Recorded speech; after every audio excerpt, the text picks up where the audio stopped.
Sa nakaraang video natin ay natapos tayo nang ipakita ni Ajin kay Yoon-siang ang mga larawan ni Kung Shinksen ang babaeng naka-engage na sa ating bida, na kung saan ay nakikipaglaro ng apoy sa ibang lalaki.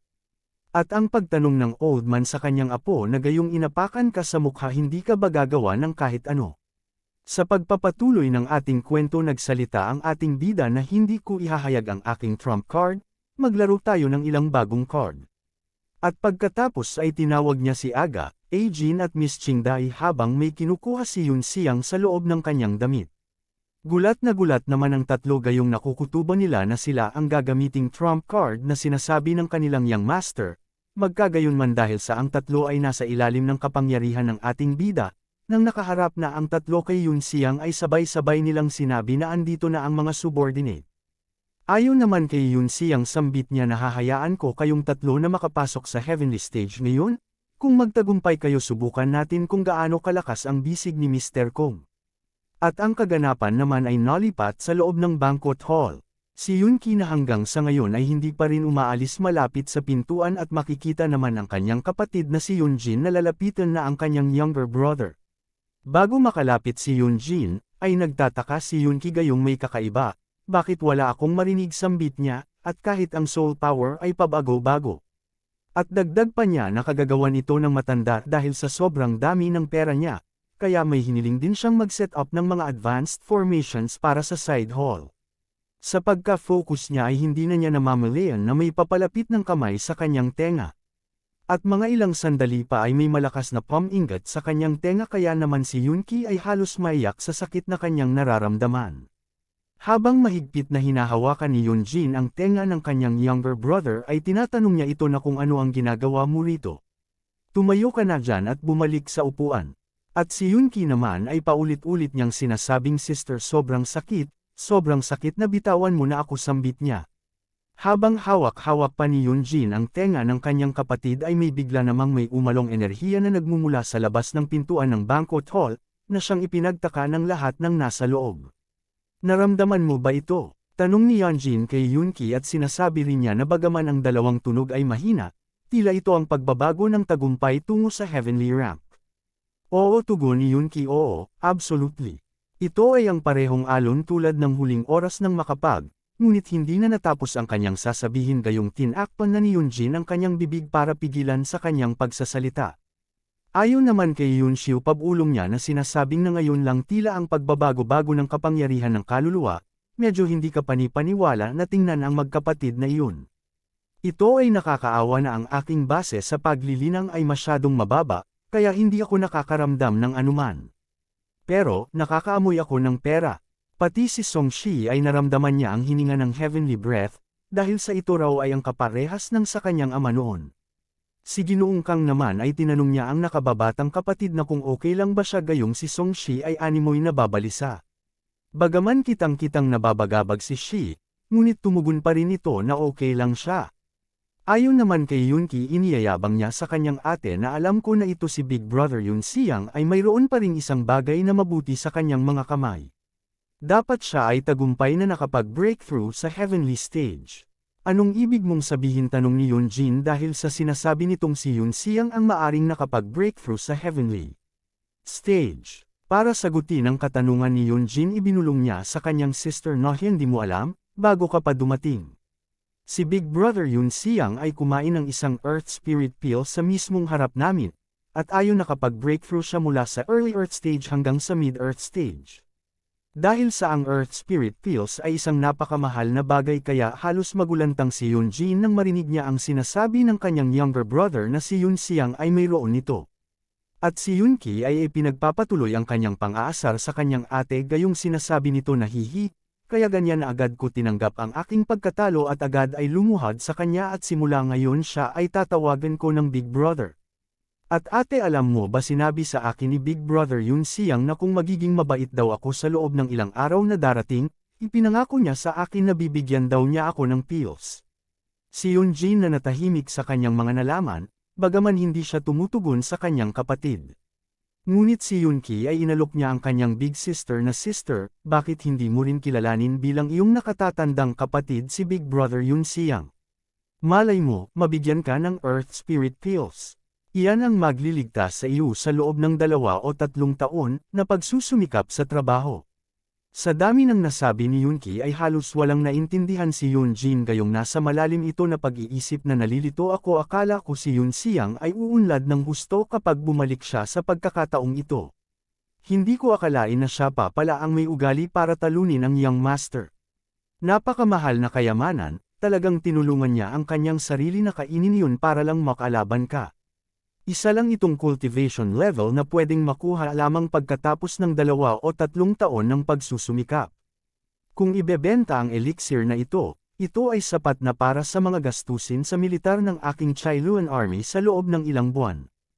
At natanong na niya si Yoonki na teka, anong sinabi mo?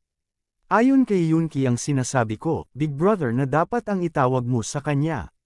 Pero salungat ang naging sagot ni Yoonki sa nais malaman ni Yoonjin kaya mahigpit nga hinawa ka ng balikat ng kanyang kapatid habang inaalog sabay niya na tinatanong na ibig mong sabihin, si Song Yoon Siang ay may higit sa isa nitong bihira at mahalagang elixir. Bagaman halos mahilo ay sinikap pa rin niya nasagutan ang katanungan ng kanyang kapatid sambit niya na ngayon lang siya naglabas ng isang bote, di ko na nabilang, mahigit 10 pills yata o higit pa. Na siyang ikinagulat ni Yoonjin gayong di lang pala isa kung hindi may isang bote na table tas ang kanyang pinsan. Habang ang dalawa ay nag-uusap napansin naman ni Yoonshio na bakit nagulat ang magkapatid sa North Courtyard. May natuklasan ba sila? Tila parang may alam si nanay at ang iba pa tungkol kay Yoon Siang. Tanungin ko siya mamaya kapag nagkaroon ako ng pagkakataon. Sa pagkakataon na gaya nito ay sinisikap ni Song Yoonjin na huminahon. Dahil sa ako ang pinakamatandang kapatid na babae ng ikatlong henerasyon ng pamilya Song ng Hao, at ang pinunong commander ng 800 babaeng general ng Chailuan Army.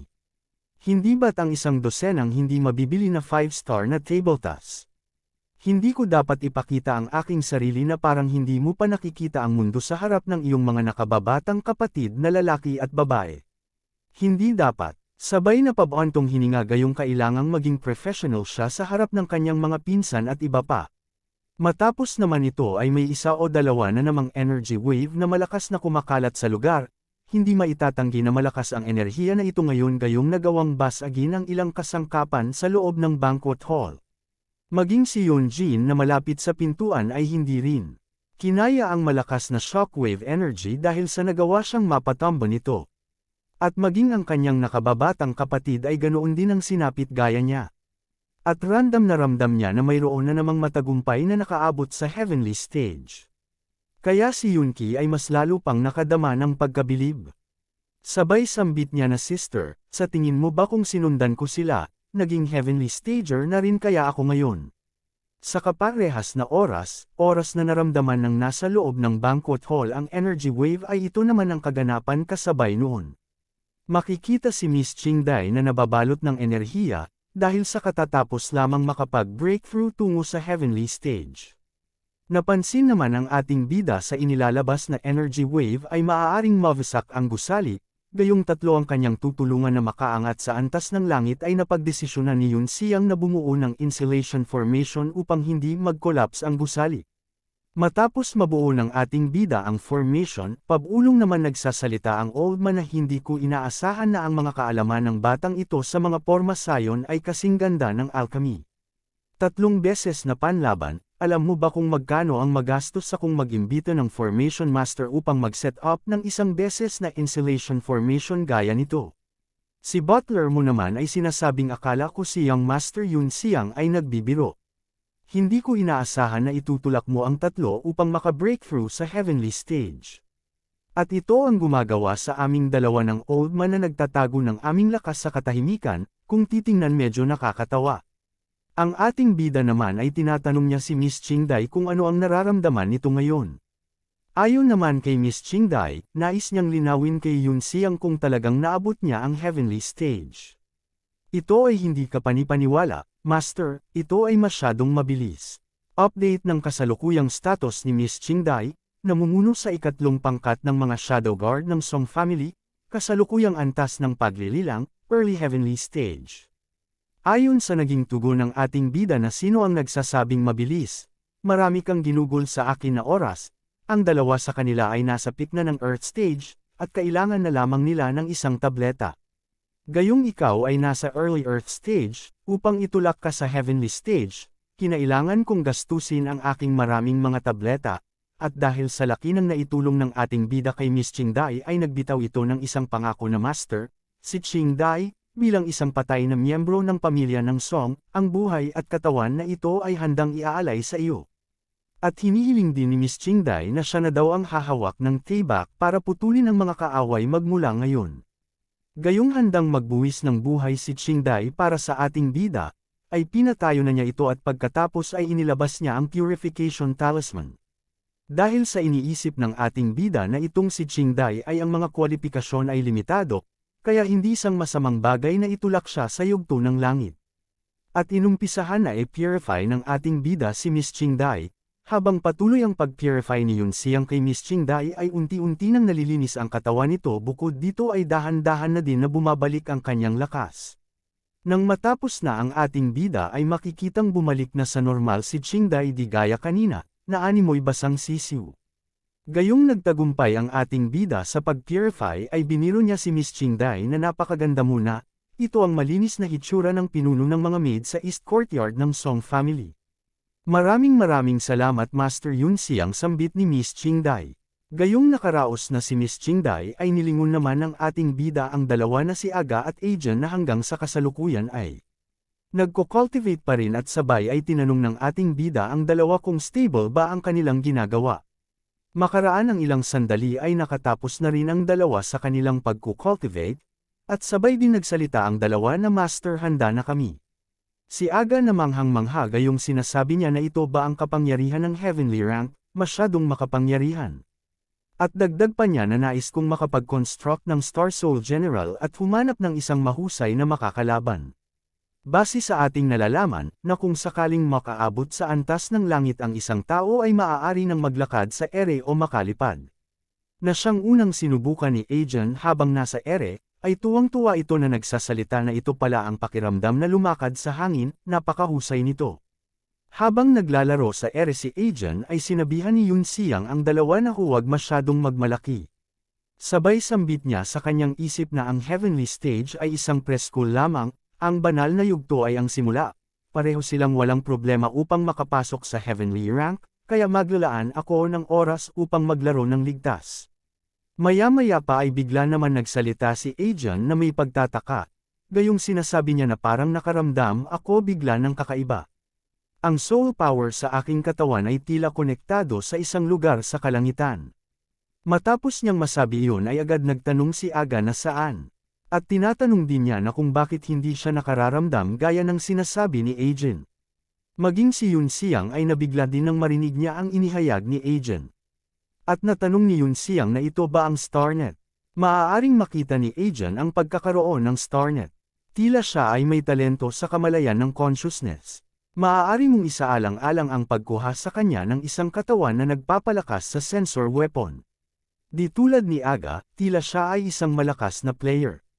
Para mabigyan ng kasagutan ang katanungan ni Ajan, ay nagsalita na ang old man na iyan ay ang daan sa langit.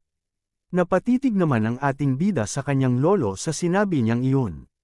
Si Ajan naman ay nabigla at sabay sinabi niya na ito ay ang daan ng langit tulad ng inaasahan. Ang soul power ay nagmula sa kalooban ng langit. So totoo pala, at ang ating bida ay nagbigay ng senyales sa kanyang lolo upang iparating dito na maganda ang kanyang ginawa. At nakutubo ni Yun Xiang na tila natatakot ang old man na ilabas ko ang salitang Star Network, Xinguang. Ang Heavenly Way, ito ay talagang isang karaniwang kasabihan sa maraming mga kontinente. Pagkatapos ng lahat, ang ilang mga antas ng langit ay maaaring maunawaan na ito.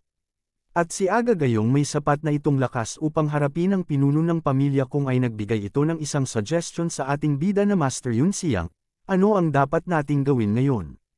Bakit hindi i-aresto namin ni Ajan ang heavenly stage ng pamilyang kung at talunin siya muna? Ngunit mariin itong tinutulan ng ating bida gayong sinasabi niya na hindi na, kailangang palakihin ang salungatan sa pamilyang kong. Orihinal na sinadya ko na hayaan kayong tatlo na ipakita ang inyong kapangyarihan, at takutin ang matandang lalaki ng pamilyang kong, ito ay ang pinakamahusay na paraan para malutas ang bagay na ito sa isang banayad at low-profile na pamamaraan. Bigla namang nagtaas ng kamay si Aegon dahil sa may naiisip daw siyang isang magandang idea. Kung maari, ako at si Aga ay magpapalit ng damit ng doorman sa East Courtyard at magpanggap na isa sa kanila.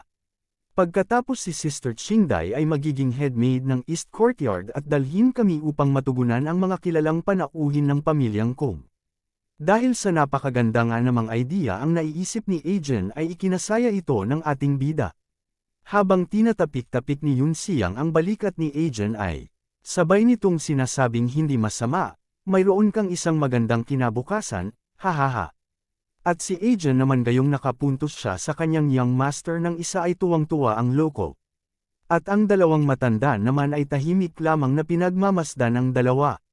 Upang putulin ang katahimikan ng dalawang old man nagsalita si butler mo na Lord Howe, ipapakita mo ba ang iyong lakas tulad nito? Pwede naman tugon ni Lord Howe. At ang aking pamilya ng Song ay nagpapanatili ng mababang profile ng higit sa 10 taon, oras na upang ipakita ang kaunti. Subukang huwag tanggalin ang iyong pantalon, paano mo malalaman kung sino ang may ihi? Gayong nagiging seryoso na ang old man ay umubos si butler mo sabay sambit niya na Lord Howe, hindi mo kailangang magalit. Ang kaganapan naman ay nalipat sa gate ng main courtyard ng Song Mansion. Na kung saan ay naririto na si Yunro at si Butler Hugh. Maya-maya pa ay may namataan ang butler sa kanilang itaas na agad niyang itinuro sa kanyang young master, gayong inakala niya na ang lumilipad sa kalangitan ay ang flying boat mula sa Kong family. Ayon naman sa bayabas na si Yunro sambit niya na bueno, sa katunayan, handa kaming tanggapin ang mga kilalang panauhin mula sa Kong family. Makikita naman sa itaas na may 3 nga na lumilipad. Subalit nang malapit na ang inaakala nilang flying boat na nagmula sa Kong family, ay nagulantang naman ang dalawa, gayong hindi pala sasakyan ang paparating dahil nang malinaw na nila itong nakikita ay may 3 tao na naglalakad sa ere. Ito ba ay heavenly level cultivator? Tanong ni Yunro, at ang old man naman ay pilit niyang tinatawag ang kanyang young master na nakatulala habang nakatingin sa 3 tao na naglalakad sa ere at sinasabi niya na young master base sa kanilang kasuotan tila sila ay ang gwardya sa East Courtyard. Not long ago, makikita ang isang flying boat, ang flying boat na pag-aari ng Kong family. Nakasalukuyan ay nagtatanong si Kong Shingson sa kanyang lolo na lolo, sa palagay mo si Zon Xia ba ay may kalamangan kesa kay Song Yun Xiang? Ayon sa Old Man Bueno, sinamantala ko ang pribadong pagpupulong sa batang iyon ngayon. Kinuha namin ng iyong ama ang pagkakataon na obserbahan siya mula sa malayo. Kahit na ang batang ito ay ipinanganak sa kalye, ngunit mayroon siyang mahusay na talento, tila siya ay isang mabuting kandidato. At ang lalaking nagmula sa pamilya ng Song, hindi lamang sa kanyang soul vein ay hindi kumpleto, ngunit wala rin siyang mga talento, ang iyong vision apo sa Zon Xia na iyon ay kamangha-mangha. Oy, salamat lolo sa iyong papuri tugon ni Shingson na kitang-kitang halos ay kiligin gayong napakaganda ng sinasabi ng kanyang lolo. Nagsalita naman ng City Lord na si Kung Fan, ang ama ni Kung Shingson. Ama, tila labis naman ang iyong mga sinasabi, sa aking palagay si Zon Xia ay nasa yellow stage lang, na mas malala pa sa gwardya ng ating pamilya. Hindi totoo yan, tugon ng old man. At Fan, hindi mo alam ngayon lang naramdaman ko ang isang malabong pambihirang aura mula sa batang iyon, natatakot ako na ang batang ito ay talagang tulad ng sinabi niya. Na siya ang host ng Star Soul General Cao Ren. Ama, seryoso ka ba? Sigurado ka bang hindi ka nagkamali? Gayong pinagdududahan ni Ginoong Fan ang kanyang ama ay medyo nena si Elder Kong, upang paniwalaan siya ng kanyang anak ay sinabi niya na ako ay dignified na heavenly level cultivator. Ang lakas ng aking pangunawa sa espiritual ay higit pa sa iyo. Bukod sa, ang matandang ito ay nagsilbi sa aming pamilya ng hari bago, kung paano ang isang matandang ito ay magkamali sa ganitong uri ng extraordinary aura na mayroon lamang host. Gayunpaman hindi pa rin kumbinsido si Ginoong Fang, dahil sa sinasabi niya na paano kung ang batang iyon ay gumagamit ng ilang uri ng mga baluktot na pamamaraan upang lokohin tayo. Dapat ba ay hindi natin ipusta ang lahat sa kanya? Ama, ano ang pinagsasabi mo? Sambit ni Shingson na bakas sa kanyang pagmumukha na galit na ito dahil sa paninira ng kanyang ama sa kanyang minamahal na si Zon Xia. At tungkol sa aking brother na si Zon Xia ay hindi ganoong uri ng taong walang kahihiyan. Hindi kita hahayaang siraan siya ng patalikod. Para naman siraan ang ating bida, sinabi niya sa kanyang ama na ang Song Yun-siang na iyon ay ang gumagamit ng ilang mga evil trick upang lokohin ang lahat sa pamamagitan ng pagpapanggap na host ng Star Soul General Zuosi. Sa kabastusan ni Shingson ay kamuntikan na siyang makatikim sa kanyang ama, ngunit agad bumit na ang old man upang pigilan ang dalawa sa kanilang di pagkakaunawa ang argumento. At ayon pa sa old man, hindi ito tulad ng hindi namin magagawa ang isang bagay sa hapunan ng pamilya ng Song na ito. Kung ang apo na lalaki ng Song family ay talagang niloloko ang lahat, ako mismo kaagad ko tatapusan ang marriage arrangement. Kung ang matandang lalaking mula sa pamilya Song ay maglakas loob na magsabing hindi, magkakaroon na ako ng isang dahilan upang magalit. Pero kung ang Song Yun-siang na iyon ay talagang Zuosi host, Shingson, maaari mo ring gamitin ang ahas bilang isang ahas. At tutulungan namin si Zon siya makapag-cultivate ng palihim, at pagkatapos ay maghahanap ng isang pagkakataon upang samantalahin ang pamilya Song.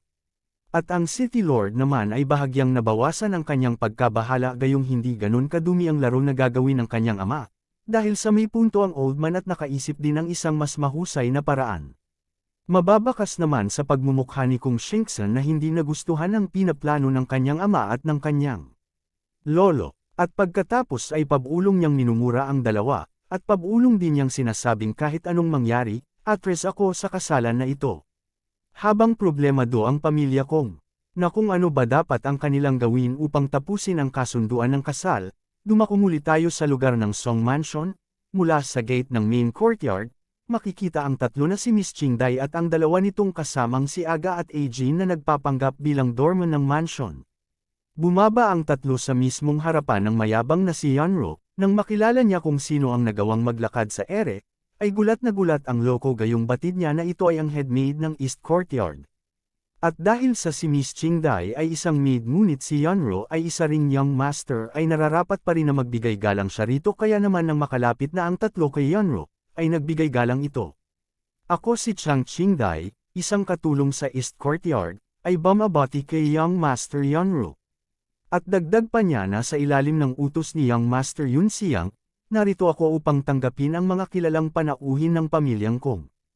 At si Yeonro na halos mapaihi, gayong batid niya na ang tatlo ay may itinatagong lakas. Upang tiyakin naman na hindi gumawa ng kahangalan si Yeonro ay binulungan siya ng kanyang butler. Ayon dito Young Master Yeonro, mag-ingat ka, ang mga aura ng tatlong tao na ito ay hindi pangkaraniwan, natatakot ako na ang kanilang mga base sa paglilinang ay nasa itaas na ng makalangit na ranggo. Ipinagmulatan ni Yeonro ang kanyang dalawang mata, sabay sinabi niya na oo, nakita ko ito, at hindi ako bulag. Sila ay nakakapaglakad sa hangin, nakita ko ang lahat. Habang si Yeonro ay halos lumuwa na ang mata, nagsalita muli ang butler upang ipaalam sa kanyang young master na ang dalawang lalaking iyon nakasuot ng uniform ng mga gwardya, nakita ko na sila sa Song Mansion. Tiyak na hindi sila mga ordinaryong gwardya, marahil sila ang pangkat ng mga tao na lihim na nilinang ni Lord Hao. Ibig mong sabihin, marahil ba sila ay miyembro ng Shadow Guard, tanong ni Yeonro. Ayon naman sa butler, sinabihan niya si Yeonro na maging maingat kay young master. Ang Shadow Guard ay isa sa mga top secret ng pamilya Song. Marahil ay hindi ito gagamitin ni Lord Hao para lang sa maliit na bagay. Gayong kailangan nilang mag-ingat ay tumalikod ang dalawa sa kinaroroonan ni Miss Qingdai, Aga at Agent, at pagkatapos ay pinagpatuloy ni Yeonro ang kanyang pagtanong kay butler, ngunit naputol na ang kanilang pag-uusap gayong may namataan sila na paparating na flying boat. Nang makilala ni Yeonro na ito ay ang flying boat ng pamilyang Kong, ay masigasig nito na sinabihan ng lahat na maghanda upang tanggapin ang mga kilalang panauhin. Ito nga ang flying boat ng pamilya Kong, gayong una lumabas mula rito si Miss Shingson, at si Yeonro nang makita niya si Kung Shingson ay tuwang-tuwa ito, gayong may lihim itong pagtingin sa babaeng ito. Nang makababa na nga sa bangka si Shingson ay kauna-unahang nagbigay pagbati si Yeonro. Nagkunwari naman si Shingson na animoy nabibigla nang makita niya si Yeonro. Ah! Miss Zongsen, hindi mo ba alam na si Song Yun-siang ay aking pinsan, sambit ni Yeonro. Upang hindi mahalata ang kanyang pakikipagplastikan ay tumugon ito, hindi ko akalain na ang aking kaklase na si Song Yeonro ay nagmula sa pamilya ng Song. OMG! At dagdag pa niya na napakaseryoso mo at masipag sa paaralan, at ikaw ay down to earth, at low-key sa paggawa ng mga bagay. Hindi ko talaga inaasahan na ikaw din ay mayaman na binata. Pero, sa loob-loob ng babaeng ito ay inisnenas na gayong sinasabi niya na unggoy, alam ko na ito. Na ang pinsan ng lalaking iyon ay malamang sa alamang ay isa rin itong basura. Tuwang-tuwa naman ang unggoy gayong sa inaakala niyang tunay ang sinasabi ni Shinksen. Sa hindi niya nalalaman ang iniisip ng kanyang kausap ay sa pamamagitan ng iyong kamangha-manghang hitsura na ikaw din ay isang malilibog na pervert na addict sa angking kagandahan taglay ko. At bago naman makababa sa bangka ang lolo ni Shinksen at ang kanyang ama na agad ay natanong kung sino ang binata na kanilang nabungaran. Ipinagpatuloy ni Shinksen ang kanyang pakikipagplastikan at nagpanggap na magkasundo sila ni Ginoong Fan sabay ipinakilala ni Shinksen sa kanyang ama na ito ay ang kanyang classmate na si Song Yeonru. At sinasabi din niya na palagi siyang seryoso at low-key, ngunit miyembro din siya ng pamilya ng Song. At pagkatapos naman ay ipinakilala ni Shinksen kay Yeonru na ito ang aking ama at ang aking lolo. Pagbati Great City Lord at Great Grandpa. At dahil naman sa napakagalang ni Yeonru ay natuwa si Ginoong Fan gayong may isang binatang nagmula sa pamilya Song na masigasig na nagbibigay galang sa kanila. At habang hawak ang balikat ni Yeonru ni Ginoong Fan sabay nito na sinasabi na Song Yeonru, isang gwapong binata, talagang pambihira, kung ang hula ko ay tama ang iyong ama ay ang henyo ng negosyo ng Song family, siya ay ang pangalawang Master Song, di ba? Wala naman pagsidla ng kaligayahan ng unggoy sa mga papuri ng City Lord, at sinasabi din niya na palaging sinasabi ng aking ama na ang lahat ng pasasalamat sa iyo, ang Panginoon ng lungsod, para sa kapakinabangan ng milyon-milyong tao sa lungsod ng Yungan. Habang masaya na nag-uusap ang dalawa si Elder Kung naman habang tahimik na nagmamasid ay pabulong naman itong nagsasalita na nagpapanggap pa rin na hindi alam ang bawat isa na parang business blowing, kawili-wili. Gayong masaya ang ilan sa kanilang pag-uusap ay masaya rin si Elder Kung na iniisip kung ano ang magiging reaksyon ng mga tao rito kung sakaling ipagyabang ang kanyang cultivation level na early heavenly stage, dahil sa inaakala niya na ang lahat ng naririto ay kaya niyang paluhurin. At hindi na nagpatumpik tampok pa ang old man inilabas na niya ang kanyang itinatagong lakas, sa lakas ng aura na kanyang pinakakawalan ay halos mapatilapon ang may mas mababang cultivation level kumpara sa kanya, ngunit makikita sina Miss Qingdai, Aga at Ajan na baliwala lamang ang ipinagyayabang ng old man, gayong kitang-kita naman na hindi man lang sila naapektuhan. Bagaman nakikita na ng old man na nahihirapan na ang ilang mga tao sa kanyang paligid ngunit, mas pinalakas pa niya ang aura na pinapakalat sa lugar. Takang-taka naman si Butler Hu sa ginagawa ng pinuno mula sa pamilya Kong. Si Yeonru na natanong kung maaari ba ito ay ang heavenly rank. Maging si Ginoong Fan ay nag-aalala na sa ginagawa ng kanyang ama na gayong maaari itong pagmulan ng hindi pagkakaunawaan nila sa pamilya ng Song. At ang matandang bayabas habang ipinagyayabang niya ang kanyang lakas ay sabay niya na iniisip na young boy, huwag sisihin ng matandang lalaki sa paggawa ng bagay na ito na mawawalan ka ng mukhang maiiharap sa aking apo. Sino ang nagsabi sa iyo, na maging apo ka pa ng matandang lalaki mula sa pamilya ng Song, karapat-dapat ka ba? Gayong hindi pa rin itinitigil ng matandang bayabas ang kanyang pagyayabang, bagamat baliwala lamang ito sa tatlong nasa early heavenly stage, ngunit si Miss Qingdai ay natanong niya ang dalawang pinuno ng koponan, na kung dapat na ba tayong gumawa ng isang galaw. Para subukan ang lakas ni Elder Kung si Miss Qingdai ang unang nag-release ng aura ng Heavenly Cultivator. Base naman sa kulay ng aura na inilalabas ni Miss Qingdai ay hindi maitatanggi na mas malakas ito kaysa sa aura ng matanda. Matapos nga na magpakawala ng aura si Miss Qingdai pa lang ay biglang nawalang parang bula ang ipinagyayabang ni Elder Kung na Heavenly Breath. Takang-taka naman si Ginoong Fan gayong sinasabi niya na paano ito posible. Ang heavenly rank aura na pinakawalan ng aking ama ay na-cancel. Maging ang kanyang anak na si Shinksen ay di maunawaan kung ano ang nangyari sa heavenly breath ng kanyang lolo. Si Butler Hu na sana ay magbibigay ng isang paliwanag sa kanyang young master, pero agad na pinatahimik ni Yeonru ang kanyang butler gayong animoy na iinggit ito dahil sa mas malakas pa ang kanilang katulong kesa sa kanyang young master ng pamilya. Gayong kitang-kita naman na walang nagawa ang ipinagyayabang ng kanyang ama, ay magalang na lamang na nagtanong si Lord Fan kung sino ang tatlo. Bagamat naging bastos ang ipinakitang pag-uugali ng pamilya Kong.